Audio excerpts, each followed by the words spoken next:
I spent the last 10 days messaging all my smartest doctor friends this one question. What is the worst thing that you can do as a student that will ruin your future? And I thoughtfully ranked them in this tier list for you guys. Now make sure you stay for habits 5 and 10 because I'm pretty sure 99% of you guys watching are doing this too. Here's contestant 1. It's the I can study this last minute habit. Most of us are guilty of cramming for exams. Some of you might even say, hey, I know so-and-so who studies only 2 hours the night before the exam and ends up with the highest grade in class. I would say, bravo! But good luck trying that same method in university with any degree that has a crap load of content. I know a few friends who've told me that they've got photographic memory and that served them so well in their school life so far up until pre-medicine. And they tried to cram a whole semester worth of content a few nights before the exam and failed miserably. If you're interested to learn how to revise for exams effectively under time pressure, make sure you check out this video here. Alright people, so I can study this last minute habit goes into the B tier. Before we move on to our next 9 contestants, I would so appreciate it if you could give me a like on this video. It really helps with the algorithm. Now let me know if this sounds familiar to you guys. I have to handwrite my notes and ring bind them by the folders. I have to study every single thing in the textbook. This was me in high school. Why did I have to do those things? I think that's because I have always done it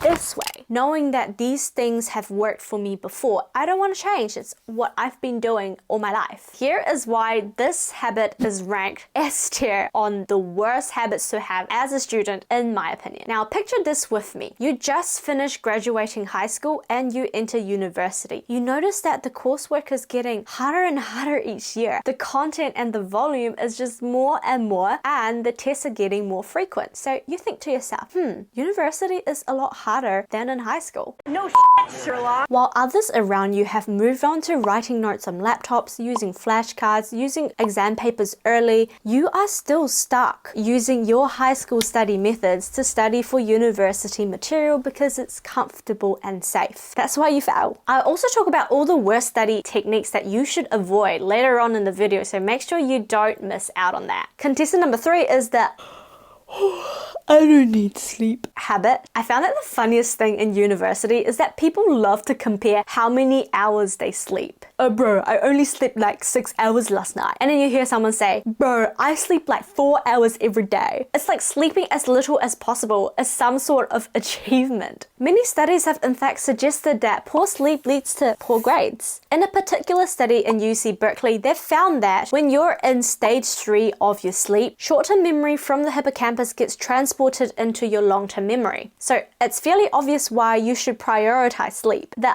I don't need sleep habit goes into A tier. Contestant number 4. The more things I do, the faster I finish habit. Multitasking might seem like a logical thing to do at first, but let's see what's actually going on. Now, this is the formula for the quality of your work based on Cal Newport's book on deep work. Quality work equals time spent multiplied by intensity of focus. So if you are switching tabs between lots of different tasks, the reality is it is really hard to focus on any one task. So the quality of your work goes down. But also the time spent on any one task is also shorter. So therefore your quality goes down as well. I'm ranking the more things I do, the faster I finish habit as C tier. It's not a deal breaker, but you're really shooting yourself in the foot. Now this next contestant though is a big deal. The I'm sure I'll do it later habit. Tell me, how many times have you told yourself this? Oh, 1 episode later and I'll go study. And how many times have you actually followed through with that grand plan? My dearest friend, who is one of the smartest and most determined girls that I know, said this about New Year's resolution, and I completely agree with her. New Year's resolution is stupid because you should just start as you think of it now. Why wait later? Why wait for next year when you can start now? Instead of saying, I'll start that project on Saturday, do it now. Because inevitably, when Saturday comes, you delay it to Sunday. And when Sunday comes, it might become the week after. Perceive longer periods of time gives you more chance to procrastinate. And given the chance, you will. This is Parkinson's law. It's the idea that work expands to fill the time that it is allocated for its completion. Time and time again, it's shown that when people are given more time than what they actually need,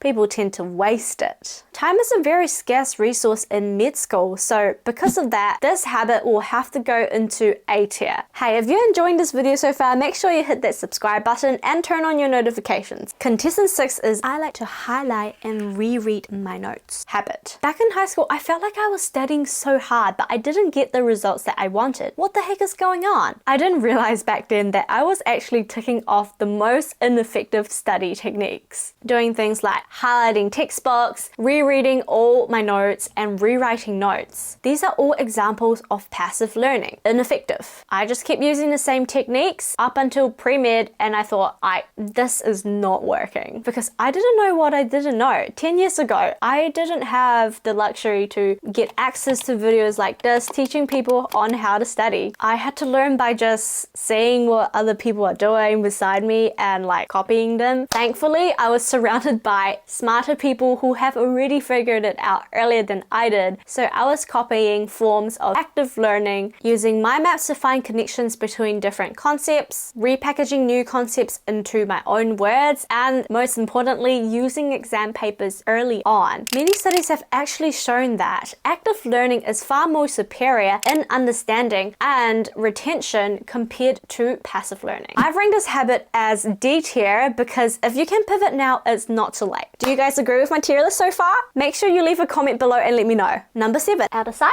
out of mind. Habit. How many of you guys do this? When you're revising, you come across something that you don't quite understand. So you skip it and move on to something a little easier because you just don't have enough time. If you're nodding, then you may also find that you enjoy revising for topics that you like, probably because you're already good at it. Now, the problem with this is that there is huge confirmation bias. The more time that you spend on the easy things that you already know, the more likely you think that you'll be fine for the exam, completely neglecting those harder topics. But often those exam questions that are worth the most points are the ones that require you to deep dive to understand how different concepts relate together, the exact ones that you've skipped in your revision. According to this research done on desirable difficulties, it's shown that a challenging task is more likely to improve your understanding and long-term retention than a simple task. This habit goes into the B tier because you won't fail if you keep doing this, but you'll never get your A pluses. Number 8, my notes are aesthetic AF. Habit. Here's a very important question. How long do you spend on making sure that your notes look pretty? And plus, if your notes are taken word from word from the lecture slides because you don't want to make an ugly mistake, then congratulations, you have officially made notes in the most ineffective way. There are tons of ways that you can make your notes more effectively. A good way to know whether or not you're doing your notes right is to ask yourself this question. Am I actually actively using my brain while I'm taking notes? If there is not enough cognitive loading on the brain while you're taking your notes, then that information that you've just learned is only going to stay on that piece of paper and never make it to your brain. Because of this, my notes are aesthetic AF. Habit goes into B tier for wasting your time. I've dedicated a whole playlist to note taking, so make sure you check it out here. Contestant number 9, I live and breathe through Anki. Habit. If you're a big Anki fan, I think you need to hear this. And for those of you guys who don't know what Anki is, it is an open source flashcard program that uses active recall and spaced repetition. Now, if you've been in this productivity niche for a bit of time, then you'll be pretty familiar with those two terms. But basically, active recall is to test yourself, and spaced repetition is to test yourself again and again over a certain duration of time. What is so bad about Anki that's made it to this list? Many of us rely on Anki solely in medical school to rote learn simple facts, but it does not encourage higher level of learning. Let me try to explain why. So a simple fact may look like this. What is the mechanism of action of this drug called digoxin? The answer is it's a drug that inhibits the sodium potassium ATPase in the myocardial cells. Here's a more complex question. 58-year-old man, palpitations, reports all these symptoms, blurred vision, furosemide was recently added.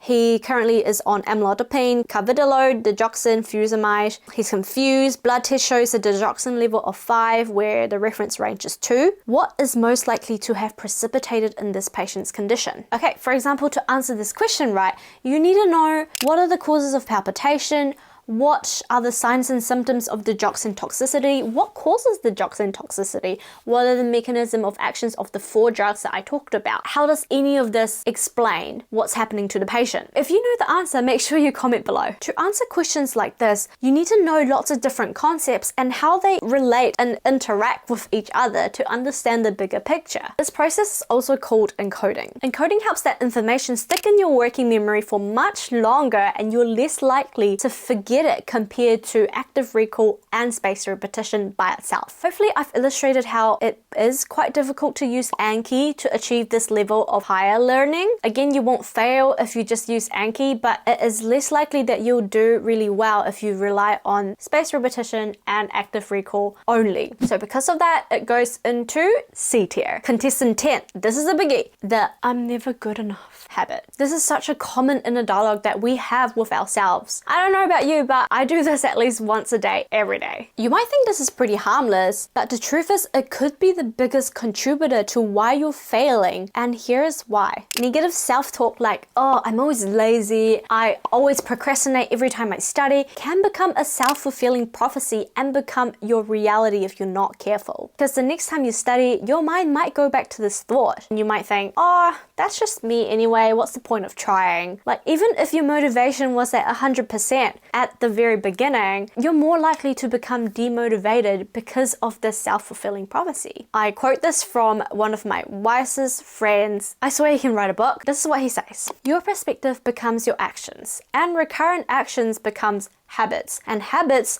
dictates success. If negative self-talk is something that you struggle with, know that you're not alone. A little bit of gentleness and kindness to yourself will go a long way. Everyone has their own set of challenges and failures. It's what you do when that happens and how you pick yourself up that determines whether or not you succeed or fail. Because of this, the I'm never good enough habit goes into the S tier. If you want to hear about my biggest regrets that I did in medical school, make sure you check out this video next.